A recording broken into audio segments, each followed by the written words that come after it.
Neste capítulo da novela O Rei do Gado, o importante julgamento de Marcos Mezenga vai começar e eu já te adianto que no tribunal várias reviravoltas vão acontecer, principalmente após o testemunho do detetive Clovis. Mas será que Marcos vai ser considerado culpado ou inocente pelo crime da morte de Ralph? Eu vou te contar sobre tudo em detalhes agora aqui nesse vídeo. Chega a hora do julgamento.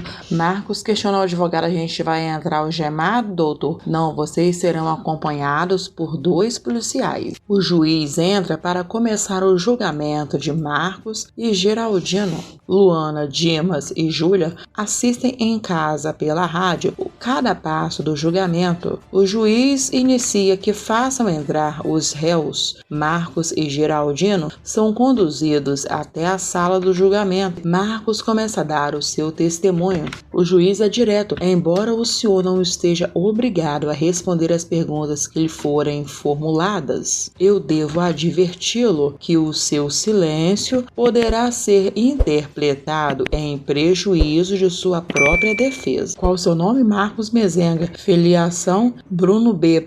Mezenga e Leia Mezenga. O nome completo do pai, por favor. Marcos olha para Bruno e é obrigado a dizer Bruno Berdinazzi Mezenga. O senhor está sendo acusado pelo assassinato do senhor Ralph Tortelli. E onde o senhor se encontrava quando se deu a morte da vítima? Eu não sei. Em casa ou a caminho dela. E como ficou sabendo da morte do senhor Ralph? Pelo noticiário na televisão e no dia seguinte pelos jornais. Consta que o senhor teria declarado que esteve no local do fato. O senhor confirma isso? Bruno olha para Marcos, que acaba confirmando as falas do juiz, que continua: o senhor já encontrou o Ralph inanimado naquela praia, né? Vítima de embriaguez e de uma surra que teria levado. O senhor confirma isso? Marcos diz: sim, confirmo. E o senhor enterrou a vítima até o pescoço naquelas areias, ajudado também pelo marinheiro réu que está neste processo, o senhor Geraldino? O senhor confirma também isso, senhor Marcos Mezenga? Marcos olha para Geraldino e diz: não, eu fiz tudo sozinho. O Geraldino me levou de barco até lá, mas ele não tem nada a ver com essa história. Bruno se preocupa com a atitude de Marcos, que acaba assumindo sozinho a culpa pelo crime do assassinato de Ralph. Luana comenta com Dimas e Júlia: minha Nossa Senhora. Júlia comenta: eu não digo que ele é maluco. Dimas comenta: ele deve ter matado o pai dele do coração agora. E Bruno comenta com Lia: seu irmão já começou a fazer besteira.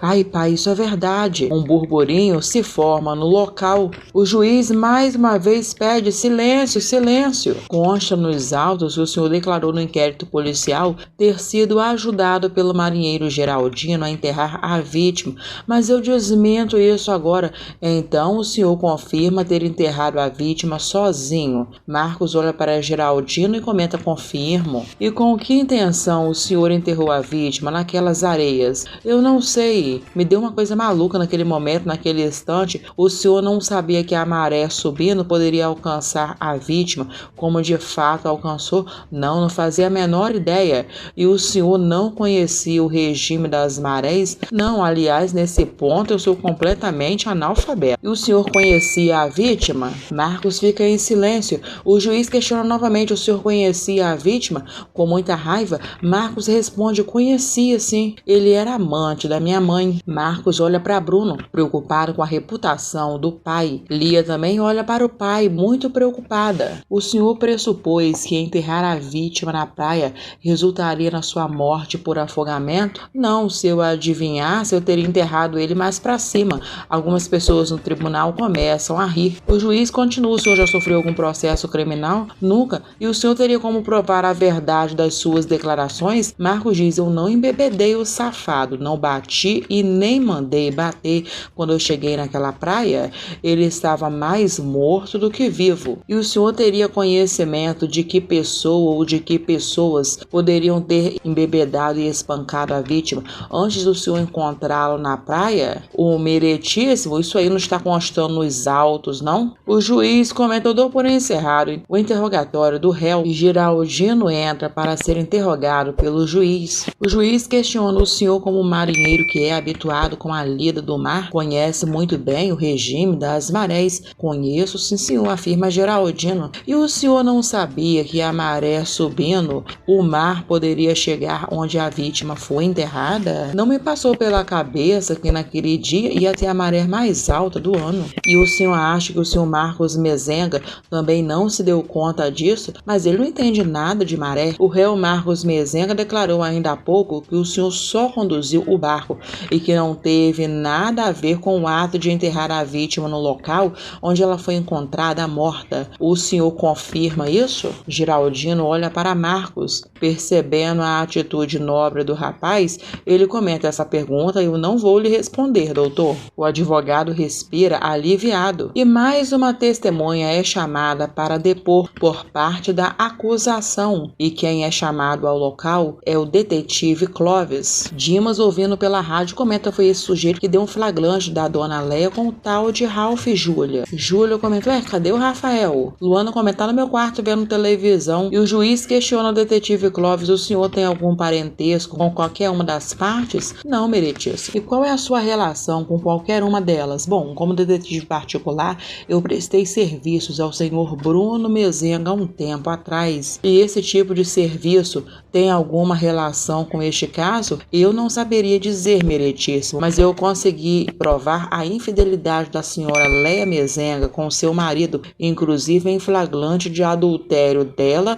com a vítima. Eu quero que o senhor relate tudo que o senhor souber sobre esses fatos, mencionando e explicando com clareza as circunstâncias para que possamos avaliar sua credibilidade. Muito bem, meritíssimo, eu fui contratada há um tempo atrás pelo senhor Bruno Mezenga para seguir os passos de sua esposa, cuja infidelidade ele já desconfiava. Eu devo aduzir também que eu já conheci o senhor Ralph, a vítima, de um outro caso de adultério que eu havia investigado que tinha participação dele. Um burburinho se forma no local e o detetive Clóvis continuou. No caso da dona Leia, o meu trabalho foi muito facilitado, porque a partir de um determinado momento, os dois, a senhora Leia e o amante, o senhor Ralph, passaram a conviver no mesmo apartamento alugado por ela e eles tinham encontros em público sem maiores cuidados. Devo dizer também que havia muitas e grandes cenas de ciúmes entre os dois, porque o senhor Ralph também mantinha casos com outras mulheres,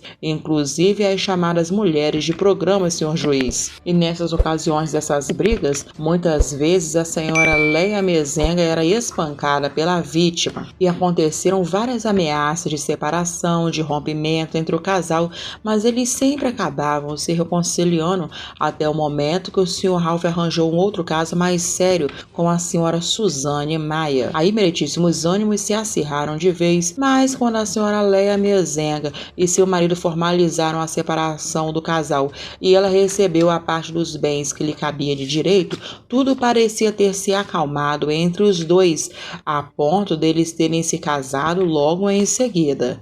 Eu gostaria também de afirmar que, na verdade, o senhor Ralph vivia pressionando a senhora Leia para que ela cobrasse do marido os bois que ela teria direito, apesar do flagrante de adultério, e isso também era motivo de grandes discussões entre os dois. Na verdade, senhor juiz, a vítima, senhor Ralph, vivia de olho era nas boiadas do rei do gado. Todos começam a cochichar no local do julgamento. O juiz comenta, pode prosseguir. Bom, nessas alturas eu já não estava mais a serviço do senhor Bruno Mezenga, e sim a serviço do senhor doutor Orestes Couto Maia, um empresário de renome e marido da já nominada Suzane Maia. Aí a coisa foi bem diferente, meritíssimo, porque depois de comprovada a infidelidade da esposa, o senhor Orestes teve uma reação bastante estranha. Ele parecia ficar excitado com o fato de estar sendo traído. Todos começam a rir de Orestes no tribunal. O juiz pede mais uma vez por silêncio e o detetive Clóvis continua. Bom, o marido da dona Suzane, ele só se preocupou de verdade com a traição da mulher quando ele se deu conta de que ela efetivamente estava apaixonada pelo amante,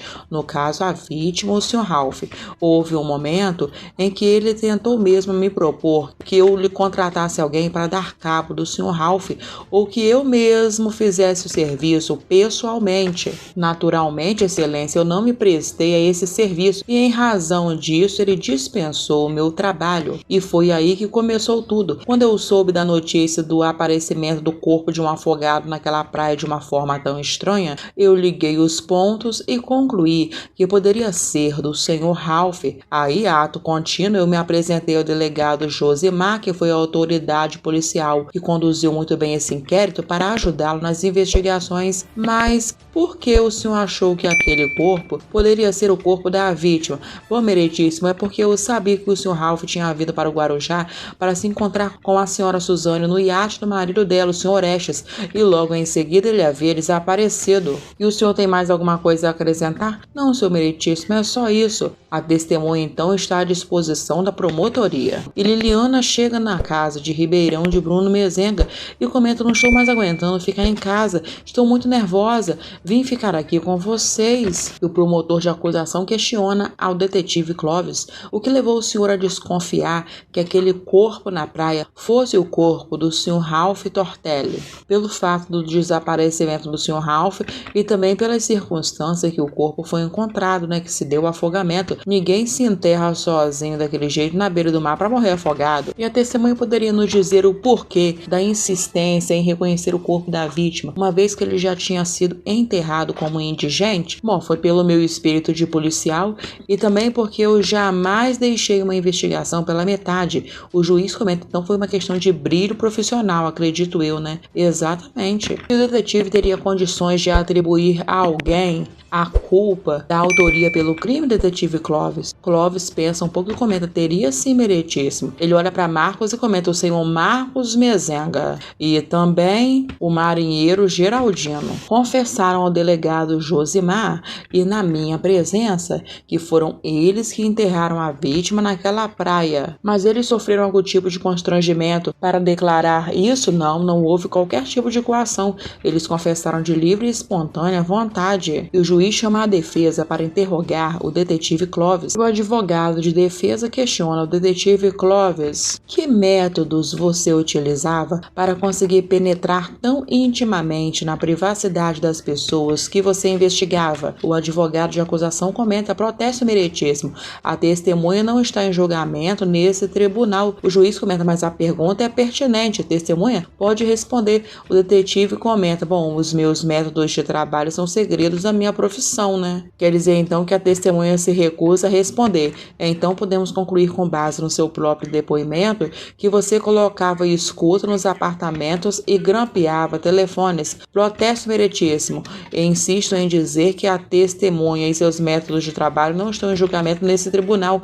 mas meritíssimo, a defesa acata o protesto do nobre promotor, mas a defesa gostaria de requisitar as fitas que a testemunha gravou para mostrar aos seus clientes como prova da traição de suas mulheres, mas as minhas fitas foram todas apagadas. O juiz comenta: a testemunha só pode responder quando eu perguntar. E você faz ideia de quem teria interesse de apagar as suas fitas e como isso aconteceu? O advogado de acusação grita: a pergunta da defesa é irrelevante. As fitas de nada serviriam como prova nesse tribunal, mesmo se contivessem ameaças de morte contra a vítima. Assim mesmo, nós estamos diante de réus confessos. Tudo bem, então eu vou mudar a minha pergunta. A defesa gostaria de saber da testemunha se ela ouviu ou gravou alguma ameaça por parte do réu Marcos Mezenga à vítima. Não, excelência, não ouvi, mas ouviu de alguma outra pessoa ou outras pessoas qualquer ameaça ao senhor Ralph Tortelli? Bom, eu ouvi sim, senhor juiz. Ouvi o senhor Orestes, marido da dona Suzane Maia. Ele ficou muito transtornado quando encontrou os dois pela última vez naquele apartamento. É importante reafirmar também que o senhor Orestes, em certo momento, quis contratar o serviço do detetive para matar o amante da mulher ou que ele arranjasse outra pessoa que fizesse isso. O detetive comenta: eu confirmo isso. Então a defesa se dá por satisfeita, meritíssimo. E o juiz coloca o tribunal em recesso por 1 hora. Um tempo depois, o juiz volta e reabre a sessão. E entra a primeira testemunha, arrolada pela defesa. Marcos se surpreende